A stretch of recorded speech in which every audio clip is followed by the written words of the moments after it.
So this is going to create a workflow and a cadence for your salespersons or your organization, whether you're a small company, again, wearing multiple hats, or if you've got an organization where you've got a sales manager and an ops manager and a lot of things are going on. We can create very specific workflows to maximize the sales opportunities and then all the things that support that opportunity, that job through move date and beyond. Ahead of that is actually lead routing. So when a new lead comes in, how do we want Smart Moving to pivot that to the right salesperson? We want to maximize our ROI. When we're putting our top dollars out there for marketing spend and PPC leads, we don't want that to go to our junior salesperson or the guy that may not answer the phone tomorrow. We want that to be a high performing salesperson. So we're going to look at some of your sales performance reports in Smart Moving and ultimately point these leads that you're paying for to the right people based off certain attributes.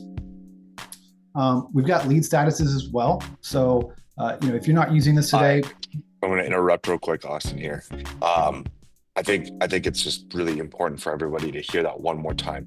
You have the ability to take your leads and go, hey, leads that come from this realtor or leads that come from this channel, you can then basically put them to the different salespeople based off the leads and the type of leads they are, so that they can kind of customize who is the best at selling what type of lead. Is that correct? Right. So great point, Travis.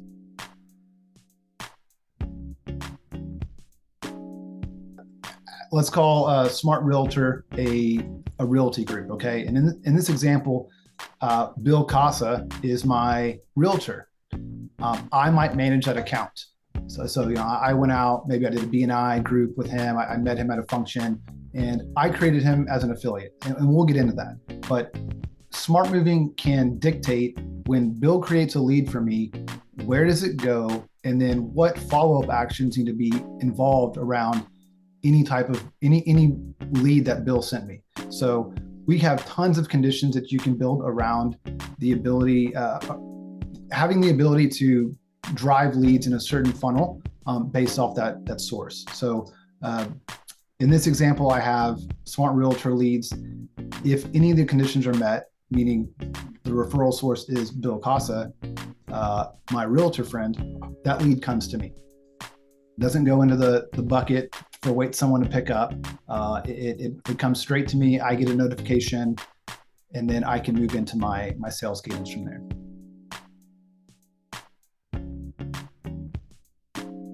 From there, depending on how that lead comes in, we're going to route this to a certain salesperson and build follow-ups. So as an example, we're going to build one. Just to give you kind of what we're going to build, we've got some conditions in here. So when a new PPC lead comes in, and that source is cost per click, I want it to go to my best performing salesperson, right? I'm paying top dollar for these leads. I don't want them just waiting around for the guy that decides to make 10 phone calls today. I want the guy that's making 50 dials. I want the guy that's hard on follow-ups, asking the right questions, doing all the things that drive performance. So there's a sales performance report in here. We'll get into that later, but this is where I would drive the routing of a specific lead. Earlier, we talked about a realtor lead coming in. This is how you can build these things. And then what happens after that lead comes in.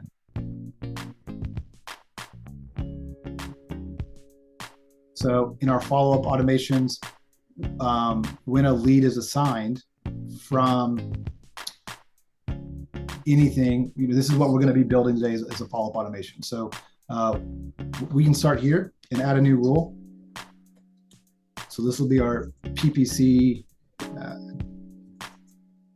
new lead. So as you're building this out, so basically I schedule, or I fill out a quote form on the website, and we showed that there's going to be a specific salesperson routing. So it's going to go to you, Austin, as the salesperson. And now what happens? So this is going to be you specifically sending a text message right away that we already defined, right? Right. And then what we're defining now is the sales cadence, the follow-up nature of this specific lead. So you might want to be more aggressive on certain leads and other leads. But if it was a PPC lead, what we're going to drive here is that first phone call. So, make their phone ring, get them away from Google or Yelp, get them on the phone and have a discussion about, their moving needs. So when a lead's assigned, so we've already defined how a lead is assigned to me, if any of these conditions are met. So we're going to look at that referral source and my UTM.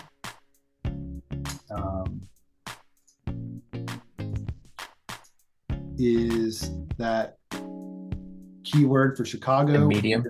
Medium is going to be that CPC. So we have we've got a campaign running. We're paying top dollar for ads to drive leads. I'm driving this to my specific salesperson. It has a 2+1 standard follow-up. Understand that this is going to create a triggered event 4 hours later. I don't want that. I want something immediate. So we're going to create a custom action that is an immediate. And we're going to name this, right? Like we can name this PPC lead. And that's going to be a call to the salesperson that's assigned. My second follow-up that I'm going to create is 0 days and maybe 4 hours later. If we didn't connect, we're going to have a text one cadence go out, and that's going to be assigned to me again. And then maybe just for additional support, maybe the next day we'll make the 0 days and we'll call it 20 hours later. And you got to think too, when are these leads coming in? In my experience, most leads come in between 11 and 3 p.m. Your area, your audience might be different, but understand that the most volume of leads are coming in around lunchtime early on in the week. So keep that in mind when you're creating some sales follow-ups here. That's going to drive the most impact on this activity.